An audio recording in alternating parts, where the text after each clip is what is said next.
Bonjour mes chers élèves et soyez les bienvenus dans une nouvelle séance de langue et communication. Notre leçon est intitulée « La fonction de la complétive introduite par que ». Cette leçon est destinée aux élèves de la deuxième année du cycle secondaire collégial. Bien, allons voir ce que dit ce singe. Je vous dis que je n'ai rien vu. Alors, regardez la phrase soulignée en rouge. Est-elle une phrase complète ou bien une partie de phrase? Très bien, c'est une partie de phrase. Et par quel moyen est-elle introduite? Oui, elle est introduite par le subordonnant que. Et comment appelle-t-on toute la phrase? Oui, c'est la phrase complexe. Elle est composée de combien de propositions, cette phrase complexe? Oui, elle est composée de 2 propositions. La première, je vous dis. Et la deuxième, je n'ai rien vu. Chaque phrase contient un verbe conjugué. Et elles sont reliées par le subordonnant que. Très bien. Alors, on a la phrase « je vous dis », on l'appelle la proposition principale, et « que je n'ai rien vu », c'est la subordonnée complétive. Parce que cette subordonnée complétive complète le sens du verbe de la principale « dire ». Alors, je vous dis quoi? Je vous dis que je n'ai rien vu. Donc, la subordonnée complétive a la fonction d'un complément d'objet direct. Alors, la proposition principale est reliée à la proposition ou bien la subordonnée complétive par la conjonction de subordination que. Et la subordonnée complétive, on l'appelle comme ça parce qu'elle complète le sens du verbe de la principale. Très bien. Je vous propose maintenant quelques exemples pour bien comprendre le rôle de la subordonnée complétive. Bien, prenons le premier exemple. Amina dit que tu viendras me voir. Alors, c'est une phrase complexe, composée de 2 phrases ou bien de 2 propositions. La première, Amina dit, c'est la proposition principale. Que tu viendras me voir, c'est la proposition subordonnée. Et les 2 phrases sont reliées par le subordonnant que. Alors, que dit Amina? Ou bien Amina dit quoi? Oui, Amina dit que tu viendras me voir. Donc, la proposition subordonnée que tu viendras me voir a la fonction de complément d'objet direct. Elle complète le sens du verbe dire, le verbe de la proposition principale. Passons au deuxième exemple. Chaperon rouge se souvient de ce que sa mère lui a dit. Alors, on a affaire à une phrase complexe composée de 2 propositions. La proposition principale, chaperon rouge se souvient, et la proposition subordonnée de ce que sa mère lui a dit. Alors, chaperon rouge se souvient de quoi? Oui, elle se souvient de ce que sa mère lui a dit.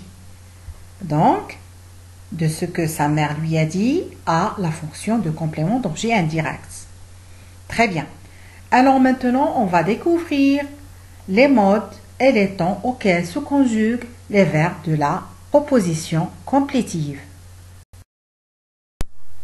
Alors, dans ce petit tableau, on va découvrir les temps et les modes auxquels se conjuguent les verbes de la proposition complétive. Prenons le premier exemple. Mon frère dit qu'il sera médecin plus tard. Alors, c'est une phrase complexe composée de 2 propositions. La proposition principale, mon frère dit, et la proposition subordonnée qu'il sera médecin plus tard. Les 2 propositions sont reliées par le subordonnant ou bien la conjonction de subordination que. Très bien. Alors, le verbe de la proposition complétive, c'est sera, c'est l'auxiliaire être conjugué au futur simple. Et on a conjugué ce verbe au futur simple qui est un temps de l'indicatif parce qu'on a le verbe dire, le verbe de la proposition principale, c'est un verbe déclaratif. Donc, quand on a un verbe déclaratif, le mode c'est l'indicatif. Très bien. Passons à la deuxième phrase. Mon entraîneur pense que je dois faire encore des progrès. Bien. Regardons le verbe de la proposition principale. C'est le verbe penser. C'est un verbe de jugement ou bien d'opinion. Bien. Alors, le verbe de la proposition complétive, c'est je dois, c'est le verbe devoir. Il est conjugué au présent de l'indicatif. Et on a choisi le mode indicatif parce que le verbe de la proposition principale, c'est le verbe penser. C'est un verbe de jugement. Donc, le choix, c'est le mode indicatif. La troisième phrase. J'aimerais que l'univers soit moins pollué. Très bien. Alors, le verbe de la proposition principale, c'est le verbe aimer. Très bien. Le verbe aimer, c'est un verbe de sentiment. C'est pour cette raison qu'on aura le choix du mode subjonctif. Le verbe être soi, c'est le verbe conjugué au présent de subjonctif. Donc, quand on a un verbe de sentiment dans la proposition principale, alors on est obligé de conjuguer le verbe de la proposition complétive au mode subjonctif. Très bien. Le quatrième exemple. Je voudrais que tu ailles voir ton oncle. Alors, on a conjugué le verbe de la proposition complétive au subjonctif présent. Parce qu'on a le verbe vouloir, le verbe de la proposition principale, c'est un verbe de volonté. C'est pour cette raison qu'on aura le subjonctif comme mode dans la proposition complétive. Passons maintenant au dernier exemple. Je doute qu'elle prenne le temps nécessaire pour vous écouter. Alors, on a le verbe prendre, le verbe de la proposition complétive, il est conjugué au mode subjonctif. Parce qu'on a dans la proposition principale le verbe douter. C'est un verbe d'incertitude. C'est pour cette raison qu'on a choisi le mode subjonctif dans la proposition complétive. Très bien. Alors, on va récapituler tout ceci dans une règle. Alors, récapitulons ce qu'on a vu sous forme d'une règle. On a déjà signalé que la proposition subordonnée complétive a le plus souvent une fonction de complément d'objet direct, comme dans l'exemple 1, ou bien complément d'objet indirect, l'exemple 2. Et la proposition subordonnée complétive est introduite par que, après les verbes déclaratifs, par exemple affirmer, dire, déclarer, annoncer, etc., qui nécessitent l'emploi de l'indicatif. Ou bien encore les verbes d'opinion, par exemple penser, croire, qui nécessitent alors l'emploi de l'indicatif. Mais pour les verbes de volonté ou bien de sentiment, par exemple vouloir, exiger, désirer, se réjouir, aimer, souhaiter, regretter, etc., il nécessite l'emploi du subjonctif. Ou encore les verbes d'incertitude, par exemple douter, craindre, etc., qui nécessitent l'emploi du subjonctif. Maintenant, je vais vous proposer 2 exercices d'application pour évaluer votre compréhension.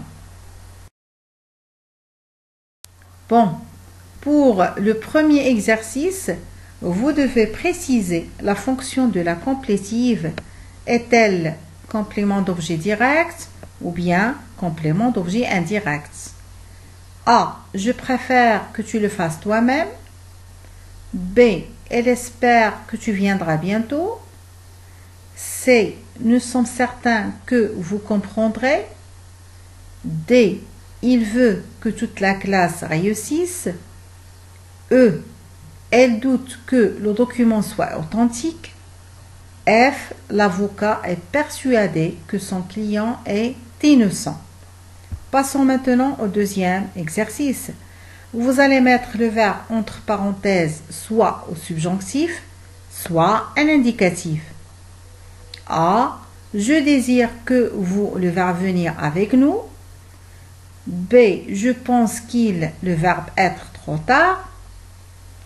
C. Il faut que vous, le verbe faire très attention. D. Il affirme que ce livre, lui, le verbe appartenir. Et enfin, E. Nous voulons que vous, le verbe rester. Alors, vous allez mettre l'écran en pause, faire les deux exercices et après, on va corriger tous ensemble. Allons, corrigeons tous ensemble et commençons par le premier exercice. La première phrase, je préfère que tu le fasses toi-même. La proposition subordonnée complétive, c'est que tu le fasses toi-même. Elle a la fonction ici d'un complément d'objet direct, puisqu'on pose la question, je préfère quoi? B. Elle espère que tu viendras bientôt. La proposition subordonnée complétive, c'est que tu viendras bientôt. Et ici, elle a la fonction d'un complément d'objet direct, parce qu'elle répond à la question, elle espère quoi? C. Nous sommes certains que vous comprendrez. La proposition subordonnée complétive, c'est que vous comprendrez. Et ici, elle a la fonction d'un complément d'objet indirect, parce qu'elle répond à la question, nous sommes certains de quoi? D. Il veut que toute la classe réussisse. Alors, la proposition subordonnée complétive, c'est que toute la classe réussisse. Elle a la fonction d'un complément d'objet direct parce qu'elle répond à la question « il veut quoi ?» E. Elle doute que le document soit authentique. La proposition subordonnée complétive, c'est que le document soit authentique. Alors, elle a la fonction d'un complément d'objet indirect parce qu'elle répond à la question « elle doute de quoi ?» Le dernier exemple, l'avocat est persuadé que son client est innocent. Alors, la proposition subordonnée complétive, c'est que son client est innocent. Et il a la fonction d'un complément d'objet indirect parce qu'elle répond à la question l'avocat est persuadé de quoi? Passons maintenant à la correction du deuxième exercice. Alors, pour le deuxième exercice, on vous demande de mettre le verbe entre parenthèses, soit au subjonctif, soit à l'indicatif. Prenons la première phrase. Je désire que vous, le verbe venir, avec nous. Donc, la première chose à faire, c'est voir le verbe de la proposition principale. C'est le verbe désirer. Donc, on a déjà vu que le verbe désirer, c'est un verbe de volonté. Donc, on doit mettre le verbe de la complétive au subjonctif. Et la phrase sera « Je désire que vous veniez avec nous. » Bien. Passons à la deuxième phrase. Je pense qu'il, le verbe être, trop tard. Alors, le verbe penser, le verbe de la proposition principale, c'est un verbe de jugement. Donc, on doit mettre le verbe de la complétive à l'indicatif. Et la phrase sera « Je pense qu'il est trop tard ». La troisième phrase. Il faut que vous, le verbe faire, très attention. On a ici une tournure ou bien une expression qui exprime une obligation. Donc, on doit conjuguer le verbe faire au subjonctif. Alors, la phrase sera « Il faut que vous fassiez très attention ». l'avant-dernière phrase, il affirme que ce livre, lui, le verbe appartenir. Alors, le verbe affirmer dans la proposition principale exprime la déclaration. Donc, c'est un verbe déclaratif. Donc, le verbe de la proposition complétive ou bien de la subordonnée complétive va se conjuguer à l'indicatif. Et la phrase sera: il affirme que ce livre lui appartient. Passons à la dernière phrase. Nous voulons que vous, le verbe rester. Bien.